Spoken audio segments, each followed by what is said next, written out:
morning, boys and girls, live from Fort Seagate downtown. This is the Rychnovsky Recap. Now here's your host, Joe Rychnovsky. Wow, I liked it. I liked it. Nice job, Kevin. We'll check back with you a little bit later on. Welcome back to the Rychnovsky Recap. He's got all the charm of Bob Barker. He's just stuck with pots instead. He's Joe Rychnovsky. Yeah, with you announcing this show might go to pots. All right, it's not often fans get an up-close personal look at the Stanley Cup, but there is Lord Stanley's Cup on hand at the Huntington Center the other night before the Walleye game. It's still the most recognizable and historic trophy in all of sports. I like the announcing. On January 1st, several schools from Northwest Ohio got together at the Huntington Center for a hockey day like no other. All right, 6 teams, 3 games, all to raise money to help Kyle Cannon. While playing for Clay, Kyle was critically injured in a terrible hockey accident 2 years ago. And even though he's in a wheelchair, Cannon is an incredible inspiration to everyone. Tonight, Kyle Cannon is in the house as we go one-on-one. Mitch and I really appreciate it. Let's talk a little bit about what went on this past weekend, the big hockey tournament at the Huntington Center. That had to make you feel awful proud seeing all the guys. Yeah, I had a lot of friends that came. I saw a lot of people I haven't seen in a while. Some old coaches, a lot of kids I used to play hockey with. It was a lot of fun. Take me back to that. I mean, I don't know how much you go back, but how much do you remember about your accident? And take me back to that late November night in 2008. It was the last game we were going to play. It was for, I don't know, 5th or 6th place. But it was like the end of the second period. It was, everyone was kind of, we were losing by a few, so everything kind of just was sloppy and everything. And I went into the corner, no one was around, and then all of a sudden someone was around. I remember it all. It was not anything major. I don't know. So you remember the whole accident and everything? Yeah, I was awake pretty much the whole time. And when you realized that you couldn't move, and did you think right away that it might have just been a temporary thing, a stinger or something? Or? Yeah, it's happened a few times. Like a few years back, I went into the boards wrong. My arm was kind of numb. I figured it was something like that, nothing really major. And obviously, it turned out to be major. You've done such a good job of coping with it, though. You've done a wonderful job of really keeping a positive attitude. How do you go about day after day keeping such a positive attitude and realizing that, hey, it's not the end of the world. I'm just like a lot of other people out there. Sometimes I have my bad days. Some days are better than others. Maybe after a month or so, it kind of was getting easier and easier. And now that it's been over 2 years, it's kind of really easy. Nothing's really getting anything complicated, so a lot of things are pretty easy. When you see the outpouring of attention from your teammates and the help that everybody wants to provide, that's got to make you feel really good that everybody still remembers, and you're really still a part of the team. I mean, they have jerseys, they have everything. I know you're not out there on the ice, but they're doing a really good job of making you part of the team. That's got to make you feel good, huh? Yeah, seeing all the people is kind of good, and how they hang the jersey up after every game still is really nice, and how they still, like how they remember it all. Do you watch hockey a lot? Do you pay attention to hockey? Sometimes, like the Red Wings, I watch them a lot. I don't really go to many high school games. What's your neatest thing that you've done since the injury that lets you know that you're still a 16-year-old young man, you're still going to Clay High School, you still probably have interesting girls and cars and everything else that everybody does? How do you remind yourself of that every day? Not really. I remind myself this high school and all my friends. It's kind of like nothing really happened. Everything still acts kind of the same, and no one treats me that much different. What's your favorite subject in school? Do you like school? I mean, do you like high school? Lunch is the best. Give me an idea on the kind of things you do day to day, because it is challenging. The few classes I'm taking to school are things that I might be doing in college and looking for jobs and stuff. So I guess the jobs really haven't changed that much of what I wanted to do. Is it tough for you every day? Was it tough learning how to cope with doing, being in a wheelchair and getting yourself up and out of bed and getting yourself into place? Now, I know you've got some help, but is it tough doing that? Not really. It's kind of as if I wasn't hurt. Everything's real slow. Never really like getting out of bed. I still don't. Go to bed late. Now, I understand you got a chance to meet Brock Mealer, a young man over in Wasion that was in a tragic car accident, and he is doing some wonderful things. Doctors gave him a 1% chance of walking, and now he's walking, and he's doing a bunch of neat things. He got to lead the Michigan Wolverines out on the field, and you actually got to go to a game. Yeah, it was last year, and he's doing real good. And I met him last year. It's amazing how things can just change instantly, and it's crazy. What's your goal eventually? Right now, it's kind of just the minor things like feeding myself and whatever I can do independently.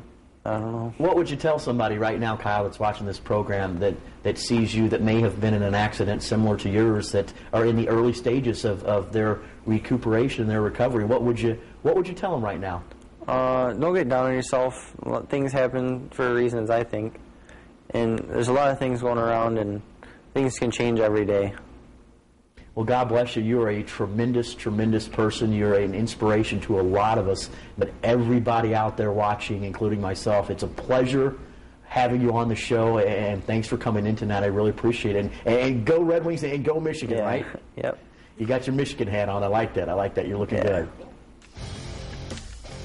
All right, time now to take another break, but don't put the show on ice just yet. We're always looking to create a masterpiece. Stay with us.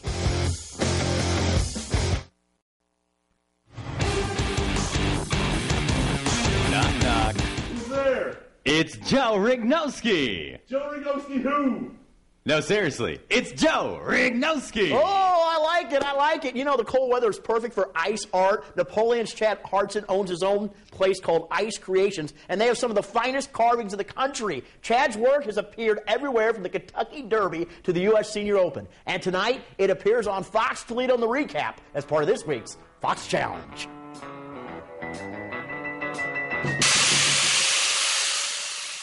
He's Michelangelo on ice. I started 14 years ago in culinary art school at the University of Akron. But Napoleon's Chad Hartson would never become that master chef. I went there to learn how to be a chef and learn how to carve ice and carve vegetables in their culinary program. So he put his cooking skills on ice. The cold, hard facts of the matter? I love, just creating different things. With the ice, we're always creating something new. So he started his own business. It's called, quite simply, Ice Creations. It starts with a block of ice. A 300-pound block frozen in these special refrigerators. And then we draw a one-dimensional drawing on it, and then we go from that to what we call, like it is now, blocking it out to where it's a two-dimensional shape. Then it's time to sculpt the ice into a magnificent work of art. John Michaels is an ice artist, if you will. This is called a burr bit. It basically just removes the ice at a pretty quick pace, and it shapes it. Today's sculpture, a hockey player. Sometimes we make it look easier than it actually is. We've had people try it. Hey, Joe, you think you can make an ice creation? Take the Fox Challenge. Let me warn you, I have no artistic ability whatsoever. Just kind of start slowly and work your way down. And Okay.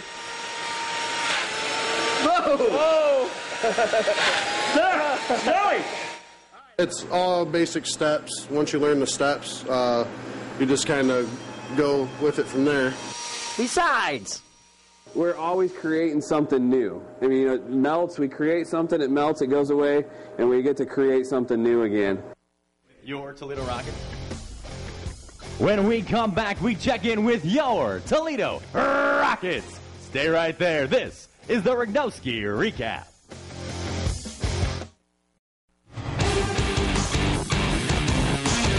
If Barbara Walters and Tom Brokaw had a baby, it'd be Joe Rychnovsky. oh, that is solid. That is solid. Solid.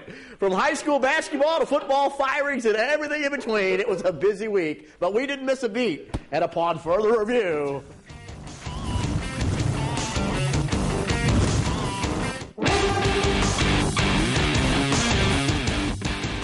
The week started with high school basketball. Undefeated Notre Dame hosted Wauseon. Off the turnover, here come the Eagles. Demi Whitaker lays it in.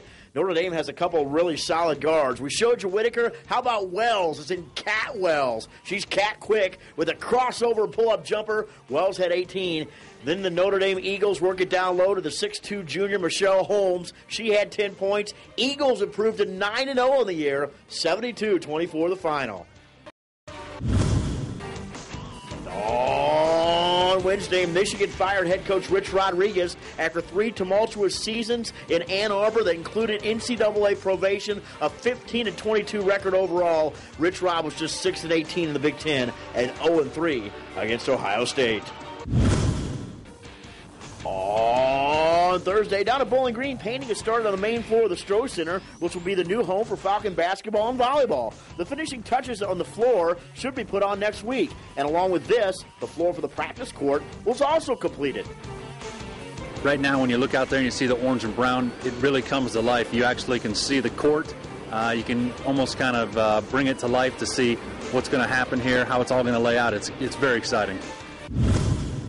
And on Friday, high school basketball, good City League matchup. Start host of St. John's, Maurice Taylor with the throwdown. Spartans looking good. Later off the block, Cheatham. Norrells is in the right place at the right time. Norrells will play football for that man, Coach Tim Beckman, next year at Toledo. Titans starting to pull away. Jeff Copeland, he played at start last year. He had 13 for the Titans. Then super sophomore Mark Loving closes out the highlights. What a move to the hoop. Loving had 22. St. John's wins at 69-53.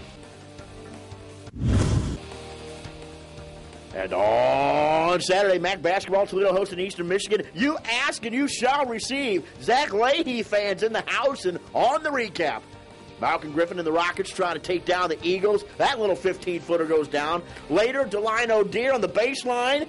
Nicely done. Then how about a Zach Leahy highlight for all his fans? Good defense by Leahy. Quick hands. Reese Holiday from beyond the arc. Count it, but it's not nearly enough. Eastern Michigan a winner, 71-48. And that's upon further review. All righty, that's the recap. I'm Joe Rychnovsky. We sincerely appreciate your attendance at tonight's show. Until next Sunday, please drive home safely. So long.